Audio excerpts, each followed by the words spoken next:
Glórias, glórias, glórias. Saúde a amada igreja com a paz do Senhor. Convido para fazer mais uma oração, iniciando este culto ao nosso Deus. Logo em seguida, toda a igreja, junto com o nosso pastor Pereira, adorando ao Senhor. Soberano Deus, Pai do nosso Senhor e Salvador Jesus Cristo. Deus que tudo pode, que não falha, que não falta. Deus do impossível. Nos deste, Senhor, este dia. Nos concedeste, Senhor, a alegria de estar aqui nesta noite, Pai, já te agradecendo pela certeza da Tua presença, da palavra que o Senhor reservou para nós, que é poderosa para curar, para libertar, que assim, em nome de Jesus, te agradecemos por tudo, Pai, que na Sua presença já sabe acontecerá aqui nesta noite, e na direção do Teu Santo Espírito, nós te agradecemos, ó Deus, em nome de Jesus.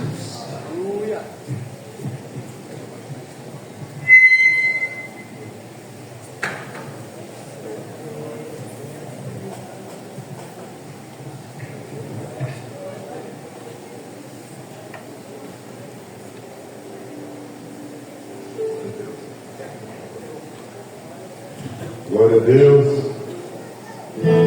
A paz do Senhor para a igreja. Vamos ao livro 371. Me ajuda aí, igreja.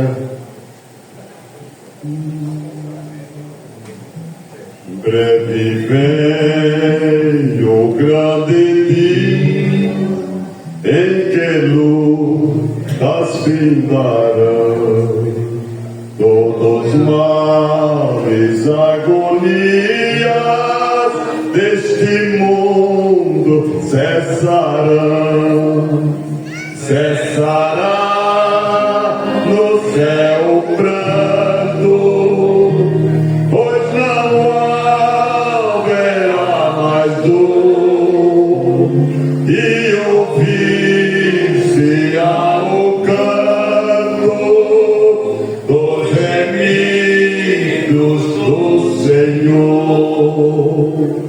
Oh, que gozo está com Cristo, escutando a sua voz. Eu almejo hoje estou e segui-lo sempre a voz. Cessará no céu o pranto, pois não haverá mais dor, e ouvir-se-á o canto dos remidos do Senhor. Cristo é meu guia, o caminho hei de trilhar, e assim em Deus confia, lá no céu há de chegar. Cessará no céu o pranto, pois não haverá mais dor, e ouvir-se-á o canto dos remidos do Senhor. Amém. 372.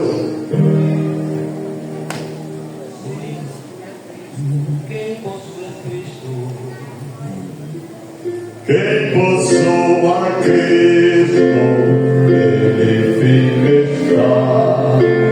Achará poder para o mal combater, porque suas promessas ele cumprirá.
Amados irmãos, vamos abrir as nossas Bíblias no primeiro livro de Crônicas, capítulo de número 29, onde narra o espírito voluntário, o coração disposto daquele povo ali, inclusive do rei Davi, de ofertar para o Senhor, ofertar para a construção do templo do Senhor. E como nós vemos nesse capítulo 27, que o Espírito Santo trabalhou naquelas vidas, naqueles corações ali, e diz o versículo de número 9, capítulo 29, versículo de número 9, diz assim: e o povo se alegrou porque deram voluntariamente, porque com coração perfeito, voluntariamente deram ao Senhor. E também o rei Davi se alegrou com grande alegria, pelo que Davi louvou o Senhor perante os olhos de toda a congregação e disse: bendito és tu, Senhor, Deus de nosso Pai Israel, de eternidade em eternidade. Tu és, Senhor, a magnificência e o poder, e a honra, e a vitória, e a majestade, porque teu é tudo quanto há nos céus e na terra.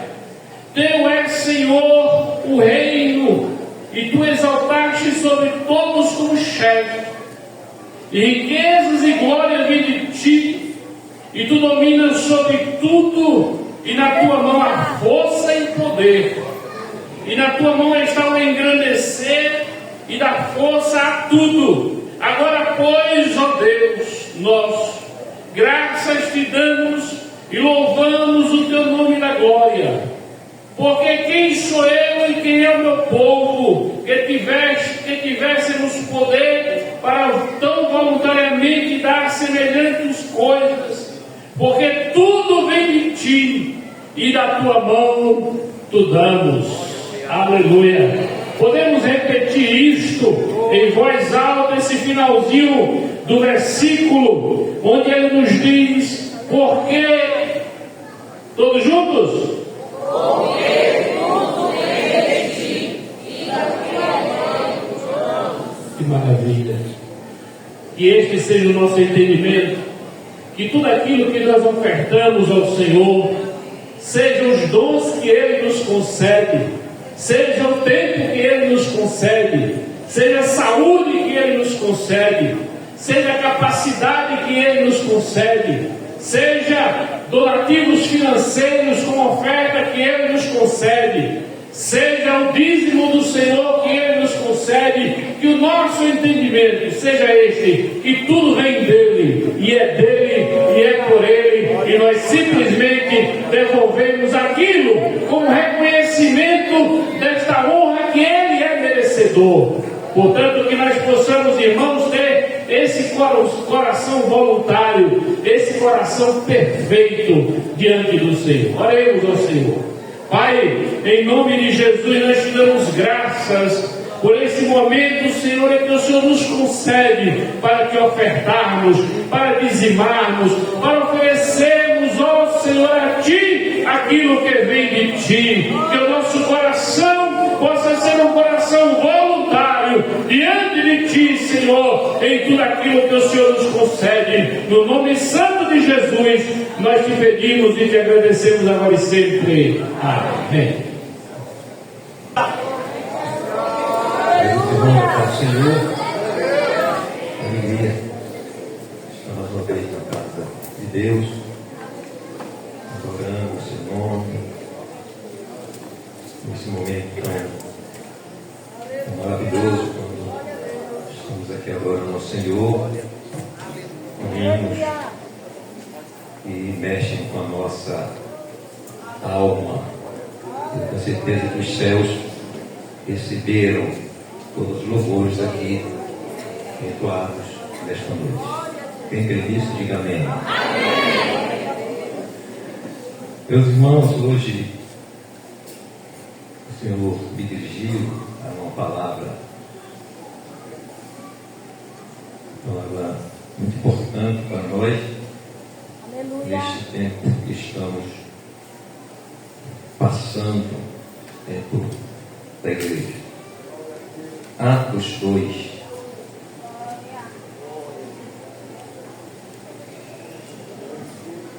Versículos 42 ao 44. Vamos mais à frente, vamos até o 47. 42 a 47 de Atos 2. Podemos ler? Diga amém? Amém. E perseveravam na doutrina dos apóstolos, e na comunhão, e do partir do pão, e nas orações. Em cada alma havia temor, e muitas maravilhas e sinais se faziam pelos apóstolos. Todos os que criam estavam juntos e tinham tudo em comum. Vendiam suas propriedades e fazendas e repartiam com todos segundo cada um tinha necessidade. E perseverando unânimes todos os dias no templo e partindo o pão em casa, comiam juntos com alegria e singeleza de coração, louvando a Deus e caindo na graça de todo o povo. E todos os dias acrescentava o Senhor à igreja aqueles que se haviam de salvar. Diga amém. Amém. Meus irmãos, nesse momento de intercessão, que apresenta aqui, está conosco, mas apresenta o pastor Luxel, passando por uma série de exames, também o presbítero Everaldo, o presbítero Herbert, também a irmã Jacira, está em casa, apresentando também a nossa irmã Eliene, o pastor Secundinho. Estive há 2 dias atrás visitando lá na HCA, não esteja apresentando o servo do Senhor, também sua esposa, eu disse, e também o diácono Ronaldo, da congregação 2 de julho, a irmã Elisângela, lá do Parque São Francisco, e tantos outros servos do Senhor. Deus sabe quem é, e você também, quem sabe aí, está na sua mente de orar por essa pessoa. Faremos isso na certeza que temos um Deus poderoso, um Deus que tudo pode, um Deus capaz de realizar grandes coisas nesta noite. Amém? Eu também necessito das orações dos santos. Quero convidar o presbítero, nosso irmão Arão, ali da nossa congregação Sauípe, fazendo parte do setor da BR.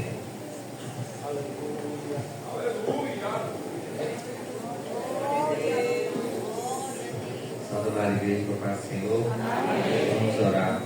Senhor nosso Deus, nesse momento, para apresentarmos a Ti, Senhor meu Deus, todos os Teus servos que estão, meu Deus, enfermos, ó Pai, que o Senhor venha, meu Deus, trazer a cura para essas pessoas.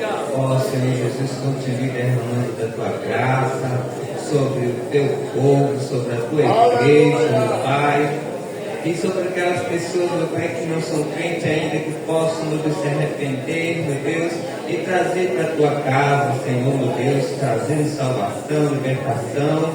Ó Jesus Cristo, derrama o Teu poder sobre todo mundo, ó Pai. Derrama, meu Deus, e agradeço por tudo que o Senhor tem feito nas nossas vidas e continue abençoando, em nome de Jesus, hoje e sempre. Amém.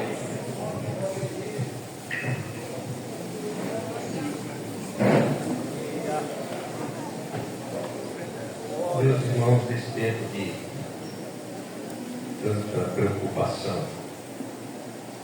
de inoperância, indiferença com a vida espiritual de muitos crentes, a igreja do Senhor vem sofrendo umas baixas de sua credibilidade diante da sociedade, tendo como resultado um resumido número de pessoas aceitando Jesus e, consequentemente, dificultando o crescimento e expansão do reino de Deus. Na verdade, procura-se um culpado que venha assumir esse marasmo espiritual da igreja desse tempo. Na história do povo de Deus, Israel, nós vemos quando folheamos as Sagradas Escrituras, muitos momentos de altos e baixos do povo de Deus. E o povo de Deus foi marcado por vários episódios de vergonha, de descrédito, que traziam uma repercussão negativa e atraindo, inclusive, os juízos do Senhor. É interessante que quando isso acontecia, todas as vezes que seus líderes, quer sejam os reis ou profetas, em geral,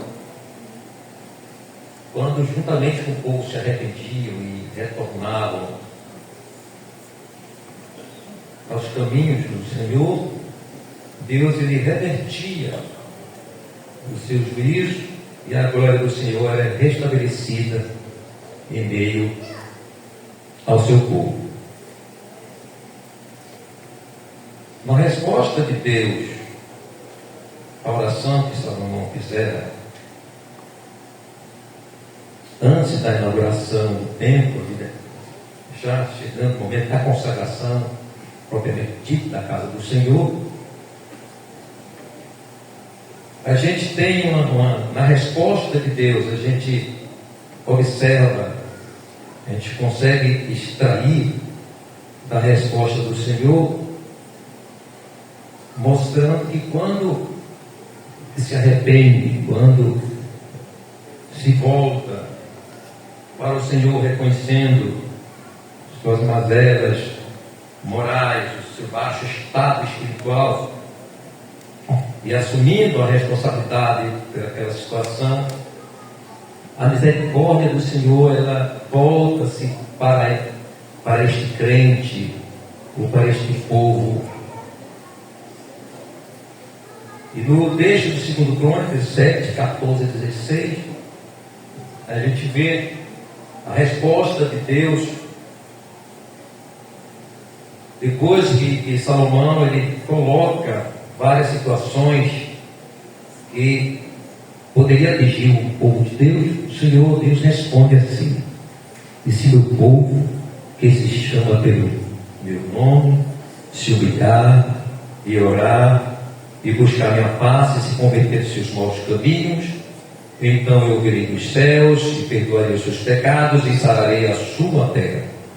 Agora estão abertos os meus olhos e atentos os meus ouvidos à oração deste lugar, porque agora escolhi, santifiquei esta casa para que meu nome esteja nela perpetuamente, e nela estarão fixos os meus olhos e o meu coração todos os dias. A gente percebe que o coração de Deus está sempre aberto, receptivo ao arrependimento, ao quebrantamento, para que o seu povo seja feliz e cumpra a sua missão na terra.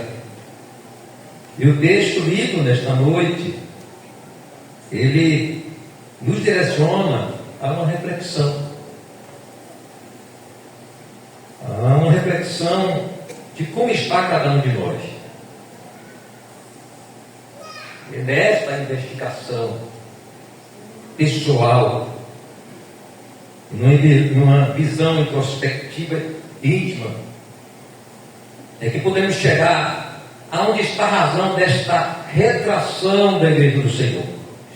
Isso é perigoso, isso é uma realidade. Estamos confundindo muitas vezes um enchente de certas casas por aí, ou até de uma festividade, como um sinal, está tudo bem, mas não é bem assim. Não é bem assim. Há tempo, íamos já questionando essa questão, ou trazendo esse entendimento, ou buscando compreender o porquê de tão poucas pessoas aceitando Jesus. E se tem aqui, inclusive nos nossos batismos, não se vê mais pessoas novas convertidas. São adolescentes que chegam à idade de uma consciência melhor do que a ser crente e decidem descer as águas batismais, ou então pessoas que vieram de outras denominações que, na orientação pastoral, ministerial, essas pessoas se submetem ao batismo. Mas a gente sabe que é importante termos o conhecimento de como anda a nossa própria vida espiritual. Isso é importante demais. E deixando de ser observadores e até juízes dos outros.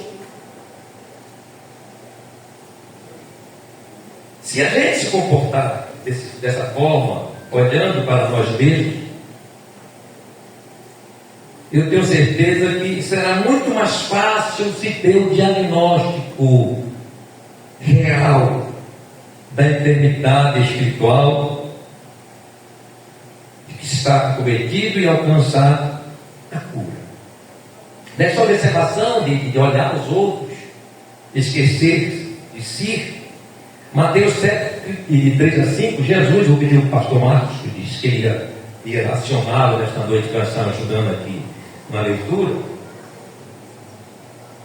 Mateus 7, do verso 3 a 5.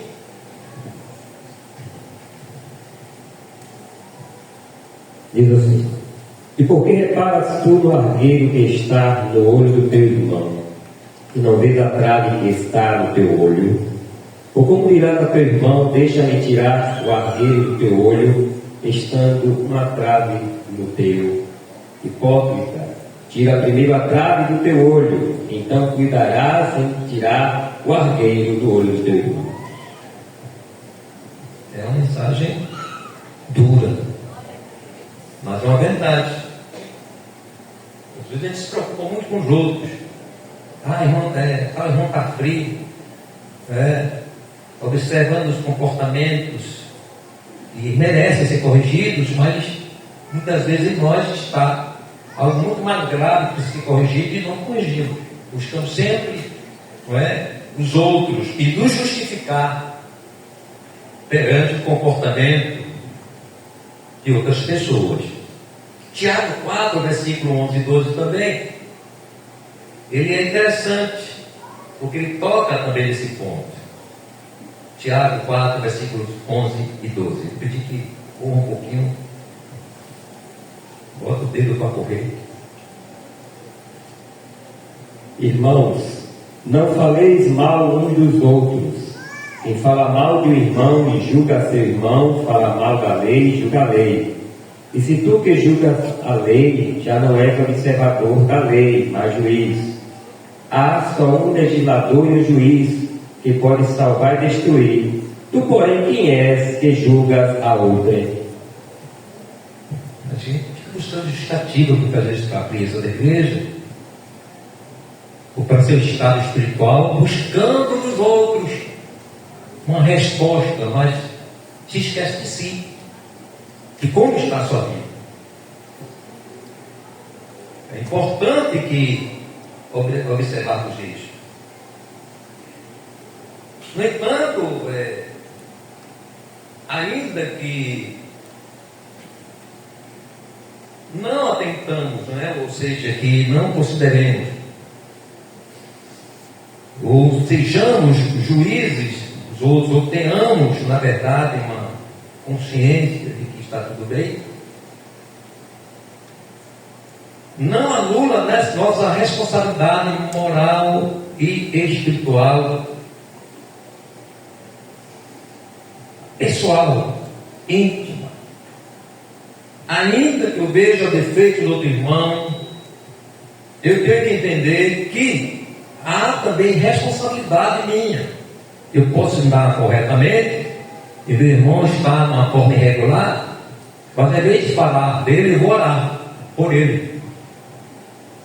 Então, quando eu não oro, também há uma responsabilidade com que o estado espiritual daquele irmão, porque nós somos o corpo. Há uma dependência espiritual de um para com o outro aqui. Nós temos o sagrado dever de orarmos uns pelos outros. Isso é um mandamento, é uma orientação divina. Glórias ao nome do Senhor Jesus. Então é importante que estejamos nesta observação Glórias ao nome do Senhor Jesus. E o que mais interessa, no sentido individual, é ser cumpridor da palavra de Deus, sendo exemplo de um para com o outro. Nós precisamos ser exemplo de um para com o outro, para que o nosso irmão ele procure espelhar em nós. Quantos irmãos estão se espelhando, né? Que não deve. Tem pessoas irregulares, pessoas que não obedecem a doutrina, pessoas que não têm uma vida de santificação, não têm uma vida exemplar, e se copia, se plageia e se torna semelhante a esta pessoa. Eu estou chegando na responsabilidade. Então a nossa responsabilidade, ela não é anulada. O crente mais perfeito que possa estar aqui, como corpo, ele precisa e tem também algo a responder diante de Deus. E isso tem que ser uma reflexão corajosa de assumir esse estado ou esta responsabilidade também que temos diante de Deus e diante e para com o nosso irmão. Então nos cabe, se você vê alguém que não está andando corretamente, temos o sagrado dever de aconselhar este irmão, de orientá-lo segundo a palavra de Deus. Tem gente que vê alguém irregular, aí fica com receio de orientar aquele irmão, de aconselhar. E isso não é bom, justamente por causa dessa dependência que temos um do outro. E também de considerar que este irmão meu, ele precisa também ser salvo, ele precisa ter uma vida espiritual, uma saúde espiritual perfeita. Então não posso também me calar diante de comportamentos errôneos, equivocados que alguém deve ter. Então, ao invés de falar dessa pessoa, por que não aconselhar? Por que não procurar essa pessoa e dar a orientação divina? É interessante que Jesus, está registrado em Mateus 18, de 15 a 17, Jesus ele nos dirige justamente a esta compreensão de que quando o irmão peca e erra e está numa vida irregular, é nosso dever cristão de aconselhar aquele irmão. Tem irmão, cala, eu não sou pastor, então cada um responderá diante de Deus. Mas você acaba sendo omisso e conivente com o pecado. E isso a Bíblia condena. A Bíblia também, ela coloca o mesmo patamar de pecado alguém que, por exemplo, sabe que alguém adulterou, tem consciência disso, tem prova, é testemunha e se cala, pensando que ele se isenta dessa responsabilidade. De forma alguma. Ele é conivente, ele é participante do pecado alheio. É a mesma coisa de alguém que assistiu, testemunhou determinado crime. Se ele ficar omisso e depois a justiça descobrir, ele também é processado pela omissão. Então, aos olhos de Deus, quando nós descobrimos o pecado ou o erro de algum irmão, nós somos co-participantes do mesmo erro. Tem gente que diz assim, deixa o Espírito Santo revelar. Já revelou, é você que o Espírito Santo está usando para trazer aquilo ali. Aí Jesus disse aqui, está em Mateus 18, 15 a 17. Ora, se teu irmão pecar contra ti, vai e repreende-o entre ti e ele só. Se te ouvir, ganhaste a teu irmão. Mas, se não te ouvir, leva ainda contigo um ou dois, para que, pela boca de 2 ou 3 testemunhas, toda palavra seja confirmada. E se não as escutar, diz-o à igreja. E se também não escutar a igreja, considera-o como gentil e publicano. É a responsabilidade que temos de um para com o outro. Não podemos ser omissos. Um erro de quem quer que seja. E é interessante, que muitas vezes inverte a coisa. vai primeiro entregar ao pastor, entregar ao ministério, no bom sentido, né? Ou seja, ele se precipita, não é uma intenção muitas vezes de resgatar aquela pessoa, mas de trazer uma dificuldade espiritual para a mesa.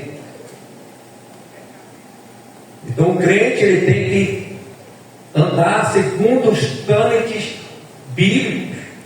Primeiro se aconselha, independente do pecado que ele praticar. Aconselha ele, aconselha ela. Se não obedecer, chama mais uma testemunha ou duas testemunhas duas a três, para que a palavra seja confirmada. E as duas testemunhas elas confirmarão. Se a pessoa não tentar, não vier confessar, aí sim, aí a igreja tem que saber por meio do pastor. No sentido, a intenção é promover no crente o sentimento de arrependimento e confessar o seu pecado. Mas quando você se omite, você fecha essa porta e corrobora para que essa pessoa ela seja, se não se arrepender, condenada e perca a sua salvação.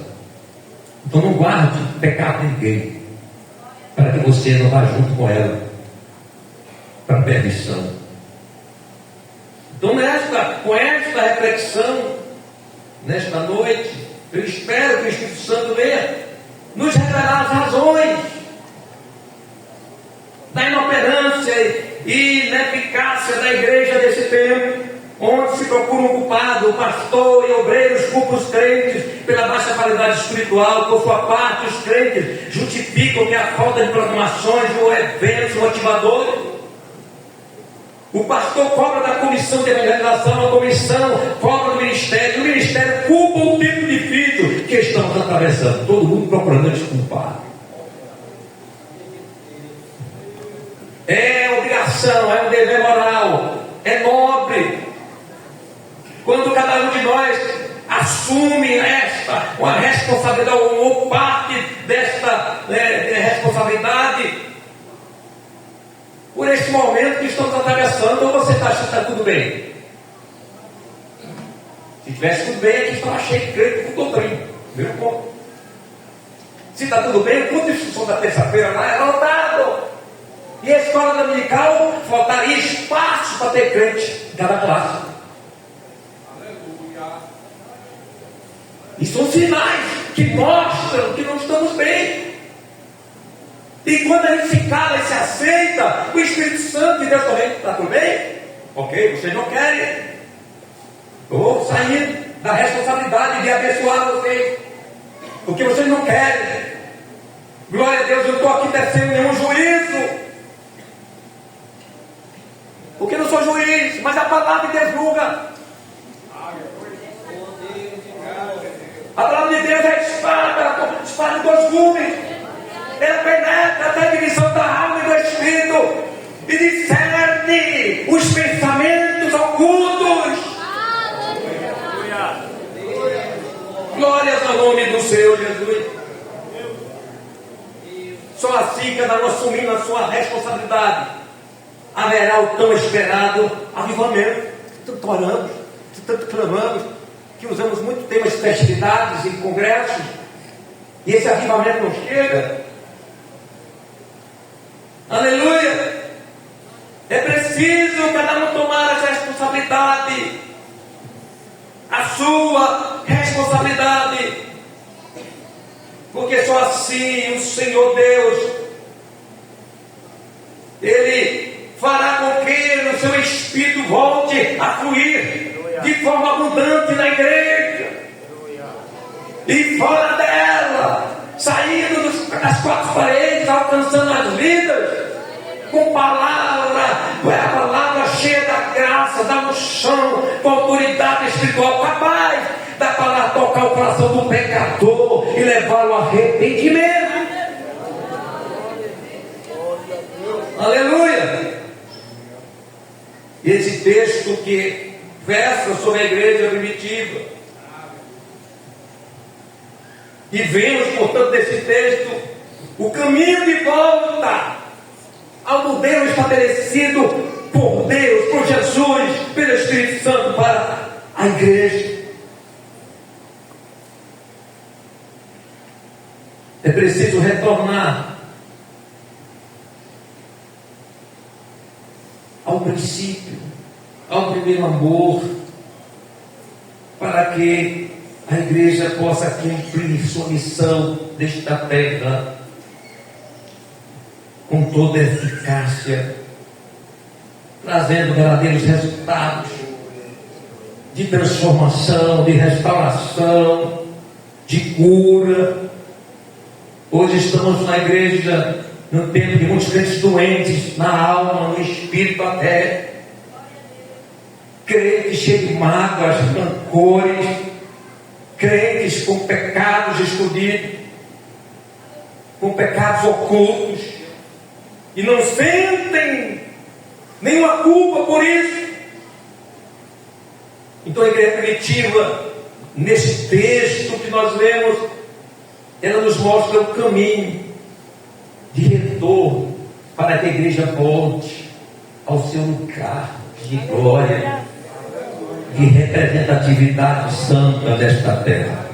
Então o texto diz: perseverar na doutrina dos apóstolos, na comunhão e no partir do pão e nas orações. Perseverança é qualidade da pessoa persistente, de quem não desiste jamais. Característica de quem persevera, insiste e não desiste de uma coisa específica: pertinácia, constância. No sentido bíblico, o dicionário do Orlando Boyer diz que perseverar é firmeza, constância na fé, nas virtudes. No grego, o sentido é ser constantemente diligente, cuidadoso, zeloso. A igreja primitiva tinha estas qualidades que repercutiam no sucesso que a igreja teve. A aura, foi justamente a era áurea da igreja. E não foi só para aquele tempo. O desejo de Jesus é que a igreja nossa tenha também os mesmos reflexos da igreja primitiva. Seja cheia de Espírito Santo, como foi a igreja primitiva. Uma igreja que tenha preocupação com a doutrina, que vivia numa verdadeira comunhão. É importante refletirmos nesta noite para entender o quanto estamos distantes dessa perseverança que a igreja primitiva tinha e que o Senhor Jesus exige da igreja atual. Os irmãos, portanto, da igreja primitiva eram cuidadosos, zelosos pela doutrina apostólica. E doutrina, segundo o dicionário também de Orlando Boyer, diz: é tudo que é objeto de ensino, disciplina. Os diversos dicionários bíblicos diz também que significa conjunto de princípios em que se baseia o sistema religioso, político ou filosófico. Os crentes da igreja primitiva consideravam e obedeciam os ensinos dos apóstolos. Eles entendiam que eram inspirados pelo Espírito Santo, constituindo, portanto, como um manual para a vida piedosa e santa. Glória ao nome do Senhor Jesus. E quantos de nós, irmãos, não tem esse entendimento? Não aceita ou duvida da expiação da palavra, e como sendo ela a de maior autoridade para que a vida possa ser digna diante do Senhor. 2 Timóteo 16, 17. Glória a Deus.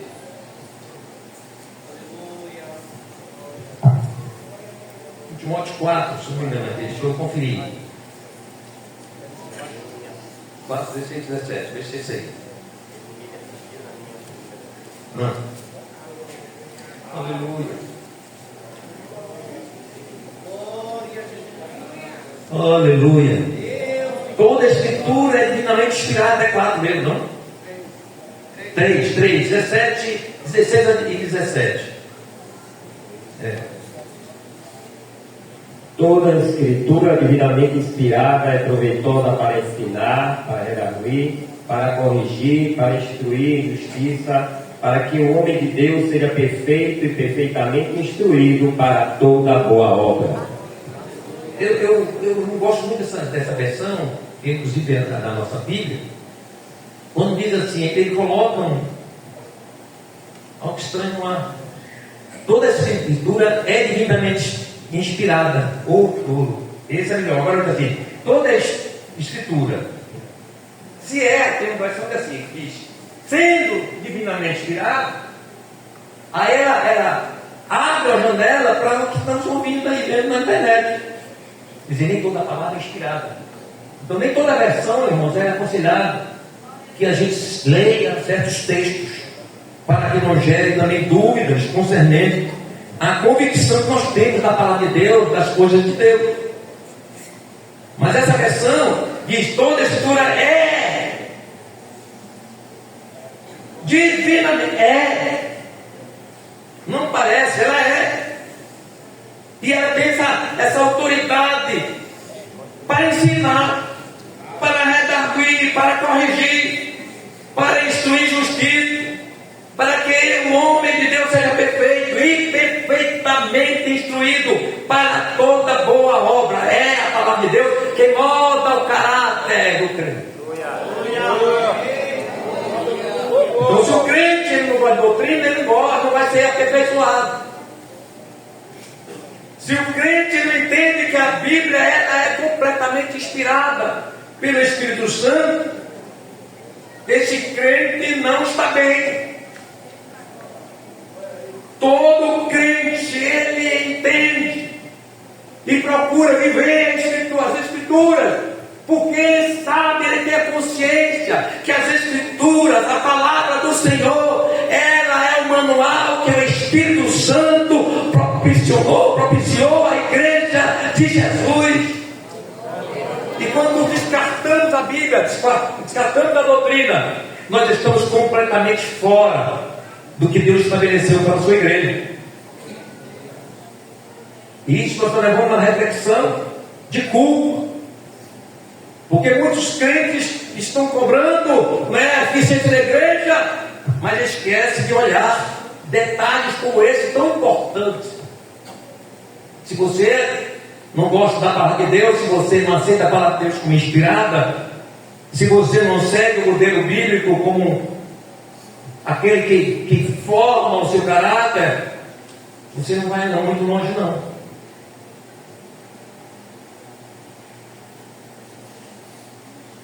Se o crente não entender e aceitar que a palavra de Deus foi ensinada por quem Deus constituiu como o seu doutrinador, não terá êxito na sua vida espiritual e fracassará na fé. E é importante esta colocação que eu trago aqui nesta noite, em frisar bem, quando ensinada por quem Deus constituiu como doutrinador, como ensinador. O que vemos hoje, irmãos, na verdade, é um grande, estrondoso número de ensinadores fora a igreja, em que muitos crentes se dão mais crédito a estes falsos pregadores, falsos teólogos, falsos profetas, do que a doutrina, o ensino ensinado pelo seu pastor. E muitas vezes, até internamente, aqui não é essa situação, só quero pontuar, muitas vezes esse descrédito é gerado pelo próprio ministério, por alguns obreiros, que desfaz a administração do pastor, que desfaz o doutrinamento do pastor quando tem oportunidade na congregação. Não é o caso aqui, se tiver, a gente está falando. Aí o crente vai criando dúvidas da doutrina. Ele começa a entender que o que o pastor ensina não é bem assim. Aí ele vai dar ouvido aos falsos profetas, e ele está vendo aí o resultado. Aí encontrar a igreja, muitos crentes infrutuosos, uma baixa espiritual, não sente a presença de Deus, não tem testemunho. Se é para trabalhar com o Espírito, não vive na plenitude do Espírito Santo. Essa é a realidade. E cada um pega sua parte. Eu estou pegando a minha, porque a palavra de Deus é assim. ela vai, cada um vai tomando sua regulagem e dando glória a Jesus, porque Jesus está cuidando de nós. Glória ao nome do Senhor Jesus. É importante isso. Aleluia. Estamos no tempo de descaso, de incômodo com o doutrinar santo. As pessoas estão incomodadas, irmão. Não se quer ouvir o ensino santo, e tem muitos obreiros, não é aqui, repito, que eles começam a maquiar o ensino. Ele começa a relativizar aquilo que a Bíblia diz como correto.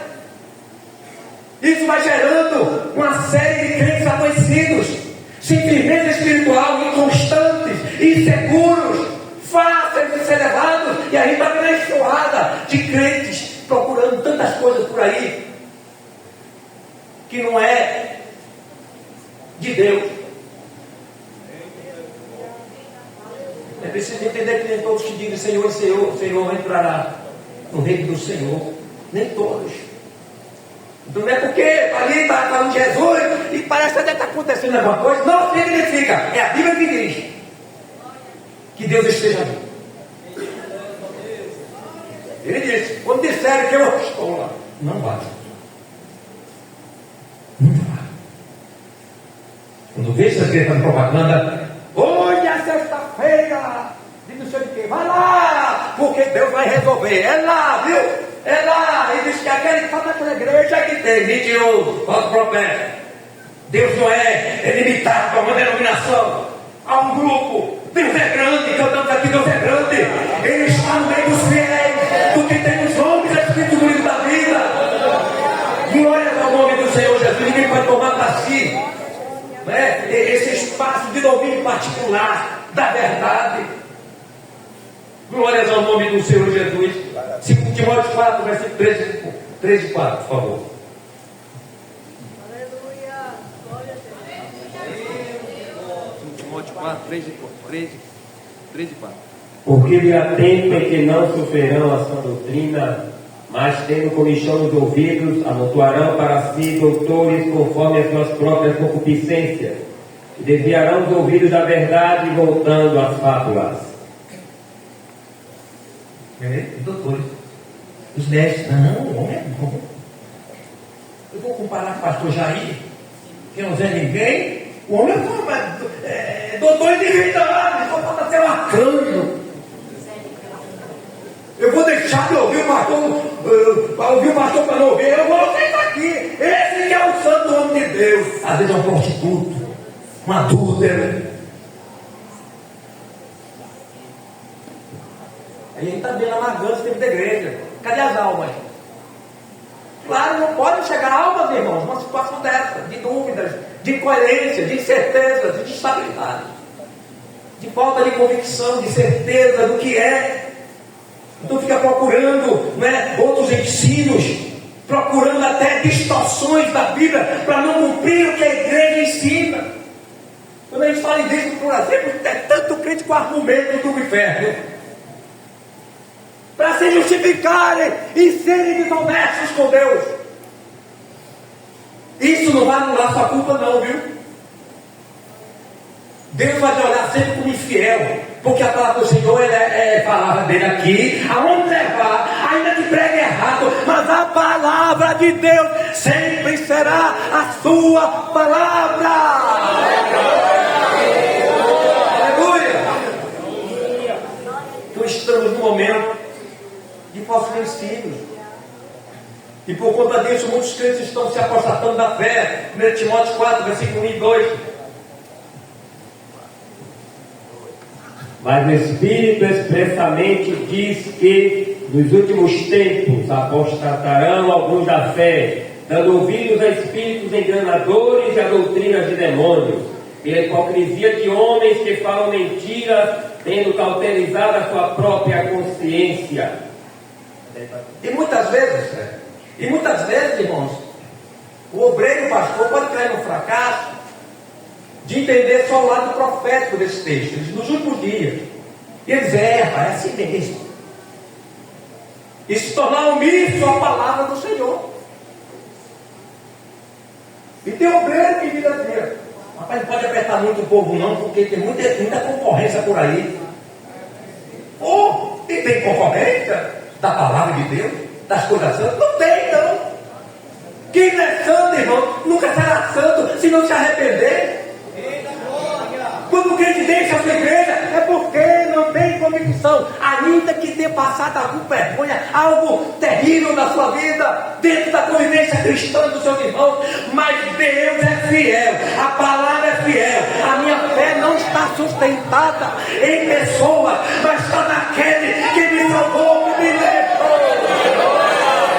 Glória ao nome do Senhor Jesus. Mas hoje os crentes se apoiam no outro, né? De líderes.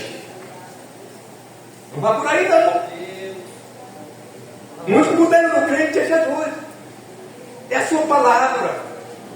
É verdade que a gente admira e até copia virtudes de muita gente boa, muitos obreiros realmente homens de Deus. Mas eles podem falhar. Eles podem cair como já caiu muita gente. Então, se minha fé ela é fixada, firmada em um homem, seja ele mais santo, eu saio do princípio bíblico. Porque o modelo do crente não é homem, porque homem falha. Mas o meu Jesus, o teu Jesus, o Jesus da igreja é imaculável. Glórias ao nome do Senhor Jesus. Outro detalhe importante da igreja primitiva, para perseverar na doutrina, era que cada crente, toda igreja, via na pessoa dos apóstolos como verdadeiros mensageiros do Senhor Jesus. Eita, irmão, você é bom.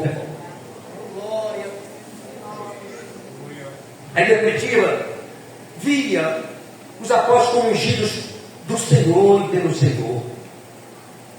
E este entendimento resultava em graça, harmonia, unidade e crescimento espiritual da igreja. O que vemos hoje é que estamos numa era de crentes nanicos na fé, crentes desnutridos, falhos, vulneráveis na vida espiritual, por desconsiderarem os mensageiros do Senhor na igreja que ele congrega. Paulo, ele fala de advertência, inclusive para nós, obreiros, mas também direcionado ao entendimento de que a igreja, as pessoas devem ter uma visão aclarada do que é ser pastor da igreja, o que é os obreiros, que são os obreiros. Portanto, estamos nesse momento, e ele diz assim, 1 Coríntios 4:1, falei aqui rapidamente, que os homens nos considerem como despenseiros dos mistérios de Deus. Isso é sério. Como estamos encarando hoje os nossos pastores, os nossos obreiros? Aleluia. É importante observarmos que é um critério em forma de princípio divino, que é a identidade moral e espiritual que o pastor e obreiro em geral tem por obrigação possuir. Tem esse lado, é verdade, mas muitas vezes não se olha, faz vistas grossas pelo exemplo do pastor, pela fidelidade do obreiro, pelo que ele é, o seu caráter, a sua vida é aberta para todo mundo ver, e ainda assim não dá crédito, não considera como homem de Deus, e fica considerando outras coisas por aí, e até que é santo. Oh, Deus usa, oh, cheio da unção. Vai para lá, para tu ver a unção escapar pelo cabelo. Pastor Pereira rimando aqui agora, Pastor Pereira. Aleluia. É importante observar isso. Ele diz, além, versículo 2 diz, além disso, 1 Coríntios 4, versículo 2 diz, além disso, requer-se, exige-se dos despenseiros que cada um se ache. E há algo grave nesse tempo também. Tem muitos obreiros que estão sem crédito porque não são fiéis. Não dão testemunho. Tem vida dupla. Na igreja é uma coisa, no trabalho é outra, nas escondidas é outra coisa, com a mulher é uma coisa, na igreja é uma coisa, em casa é diferente.